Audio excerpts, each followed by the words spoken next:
Yes, hello Kenya USA Times TV. Today I have some exciting news about DV-2025. Yes, as you all know, DV-2024 is almost winding up. And I know some people received 2NLs this week. Some others will receive 2NL next week. And maybe somebody may ask, what is 2NL? 2NL is the second notification letter for the interviews. Remember, when you apply for diversity visa lottery, and if you are selected, you get that letter which says you've been randomly selected for further diversity visa processes, and you are assigned a case number. That is the first notification letter. Now, after now submitting your DS-260, after winning, you are required to submit your DS-260. And when your DS-260 has been processed, automatically, if you have a lower case number, you will be scheduled for the interviews. And KCC, with collaboration from your local embassy, will send you second notification letter, or 2NL. It will just be an email notifying you that you have to log into your to a website, DV program. There is a website you will be told to log in or to sign in. It's the same thing. And then there you will see interview notification letter. You have to make sure that you print that letter or you download. Yes, I know some people are so weird. They may log in there and then they now say, oh, I forgot to save the letter, or I forgot to do what. No. Print the letter or download it or save it. And fortunately, you can always go to that website and then you can get that letter up to some point. I think it's up to some point. It's up to some point whereby you will be able to find that letter. So, okay, if you are DV-2025 and you have a lowercase number, I know you are so much excited, and I wish you all the best. And along with that, you must be a person who is prepared. There are some documents which are required now that you will be receiving 2NL. Remember now, you are almost there. You are almost coming to the US. Yeah. Remember, diversity visa lottery visa interview is very straightforward. It's very easy. And you are likely to be granted visa as long as you provide the necessary documents. And maybe somebody may ask, what are these so-called documents which are required? First and foremost, let's start with the primary documents that you have. Yes, that you have, be either your primary documents or academic documents. So, the PAT certificate is required, yeah, which is legit. And also, if you are married, they require the marriage certificate. And also, okay, academic documents, maybe high school diploma or a degree for those who had indicated that their highest level of education is a degree. Hizo zote zinahitajika in Swahili. Yeah, those are the required documents. Apart from that, there are some documents which are also important. These documents are from the host. There is a document called Affidavit of Support, or I-134. Yes, I-134 form. This Affidavit of Support is a document filled by you and the host, whereby the host promises to support you while you are in the US. It's an important document. Without it, you will not be given a visa. And by the way, most embassies, US embassies around the world, do require affidavit of support. I know there are some embassies which do not require you to provide affidavit of support, but you are lucky. Okay, alongside this affidavit of support, you are also required to provide, there is a form called 1040 or tax transcript. This 1040 or stroke tax transcript, these are the documents which will validate your I-134 form. Remember, in I-134 form, it's where you have to state the annual income of your supposed host or your sponsor. And remember, it's not any other host who will whose I-134 will be accepted. The income of your host should be able to support you as per the federal poverty guidelines. Yeah, there is guidelines for how many people can a host can host in his or her household. So there is a formula for doing that. So for example, if you are a single person and maybe you find that your host has 3 people, so you plus the host family, you'll be 4. Then now there is a way, there is a formula, there is a table for determining now the annual income which can support comfortably 4 people at the percentage of 125%. I will leave the link for that table or the calculator for doing that so that you may know. And remember, a student cannot provide such documents. It's only the permanent residents or the citizens who can provide such documents. And somebody, basically it's somebody who has filed tax. If you are from Kenya, hii ni kama tax returns. Alafu you had the affidavit of support. Those are the documents required from the host. Be friendly. It's about time now.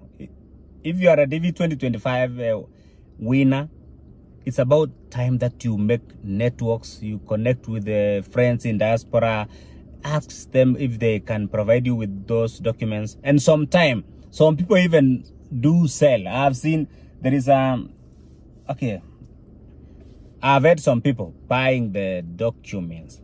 Yeah, some people are selling the documents. I-134, there is also 1040. Yeah, some people may not be able to give you for free, but obviously I don't support that. But if you have money and that's the last option, just grasp it. Yes, just pay it, and then I know when you come to the US you will get a lot of money. So that is it about the host documents. So 2NL, very important. So the time you receive your 2NL, yeah, you see, the time you receive your 2NL, there are some steps you are required to do, to take. For example, if you are from Kenya, let me take an example of Kenya because it's where I come from. When you receive 2NL, you are supposed within 1 to 3 days to what? To do KCSE verification.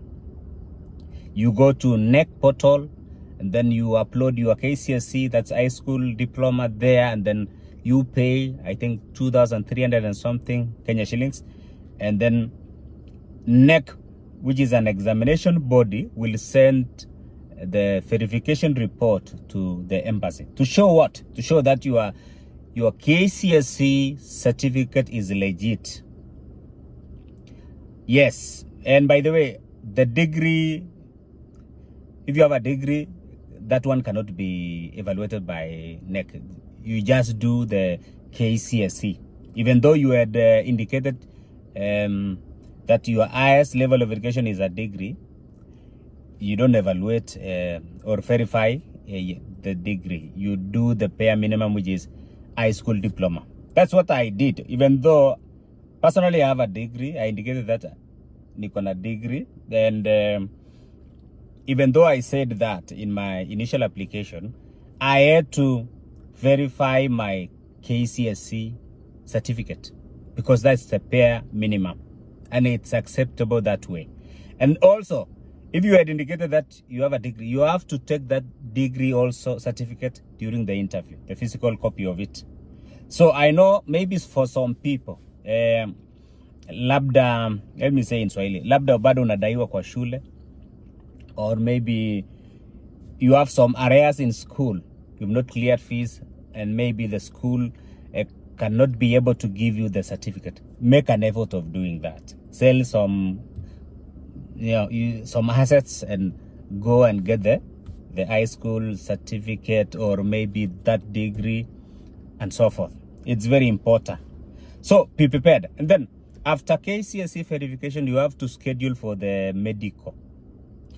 IOM. If you are from Kenya, there is an organization called International Organization for Migration. They normally do medical examination. They do also provide the vaccines. Yes, vaccine, up to even the COVID vaccine and so forth. That's IOM. And then also, lastly, which is very important, in fact, you should start with this one. You register for DHL. That's if you are from Kenya. I know if you are from a different country, at least the format I'm telling you will likely fit there. So I don't know about your country, but for our country in Kenya, you do DHL. DHL is a courier services. It's a company that will now deliver your passport when the visa has been given to you. You see? So you have to register. And registering for DHL is the same thing as registering for the interview. It's the same website. You have to put your name, passport number, blah, blah, blah. It's free to register. You log into that place, and then you will receive an email that you've been registered for the interviews. Maybe to summarize, let me repeat again. When you receive 2NL, within 1 to 3 days, register for the DHL stroke interview. That's 1, and it's free.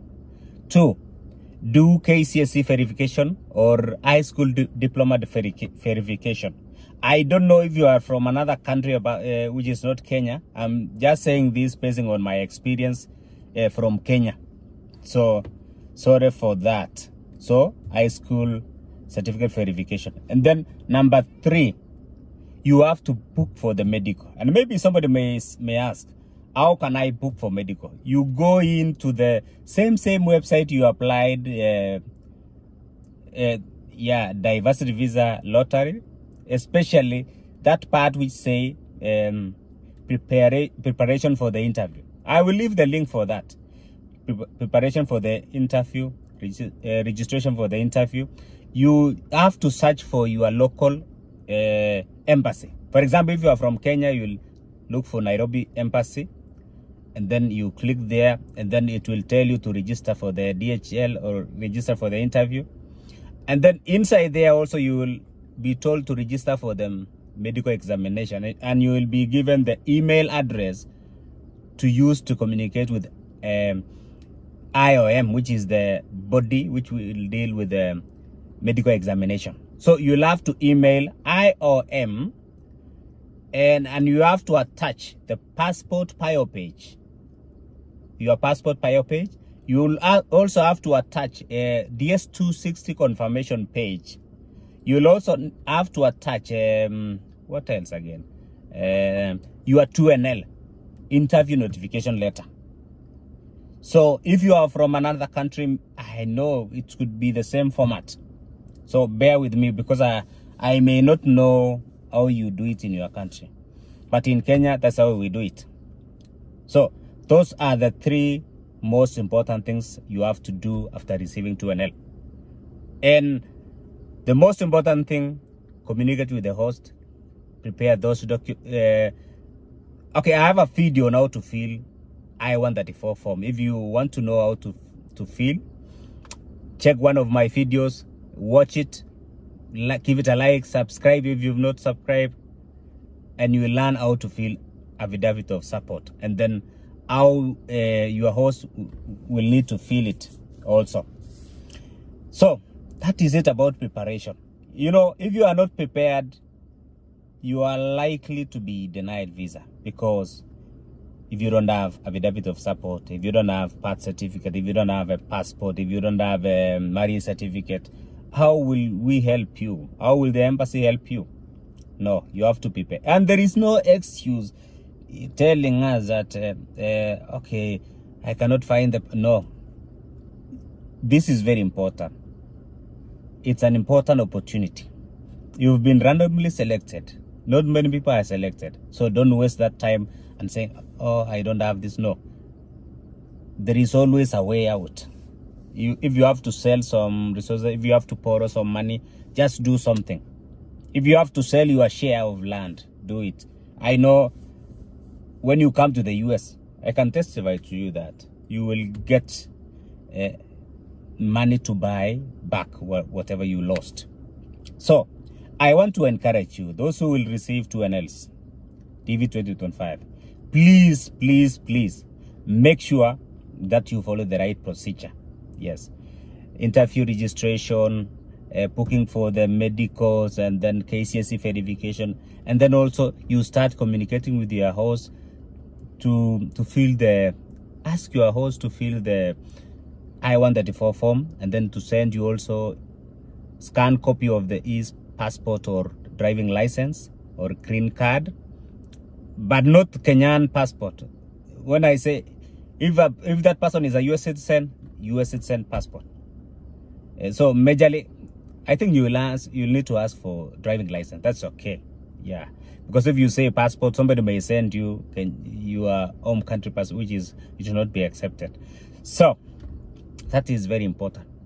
Get those documents. And if you cannot find the documents, yes, I think you can look for the organizations such as FINS. They may be able to know those people who are selling. They are not giving free, by the way. And then you will see if you can be able to pay them so that they may give you the documents.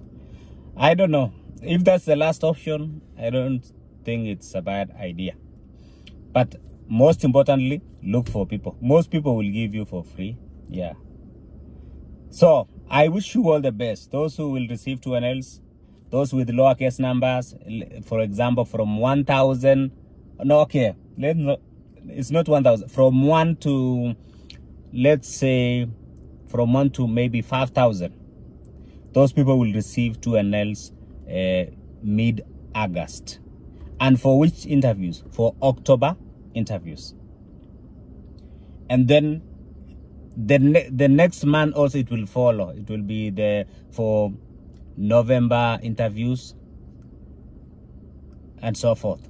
And then 2NLs will be sent like that, and everybody will get a chance. But for this first group of people, be prepared. I know it can be so stressful, especially if you've not been used to applying things on your own. By the way, I encourage people to apply this stuff on their own. Don't rely on cyber people.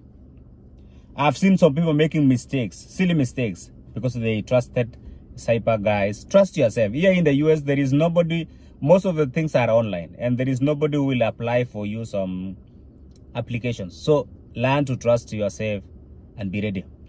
Lastly, I encourage everyone, for those who are planning to apply for DV-2026, please be ready.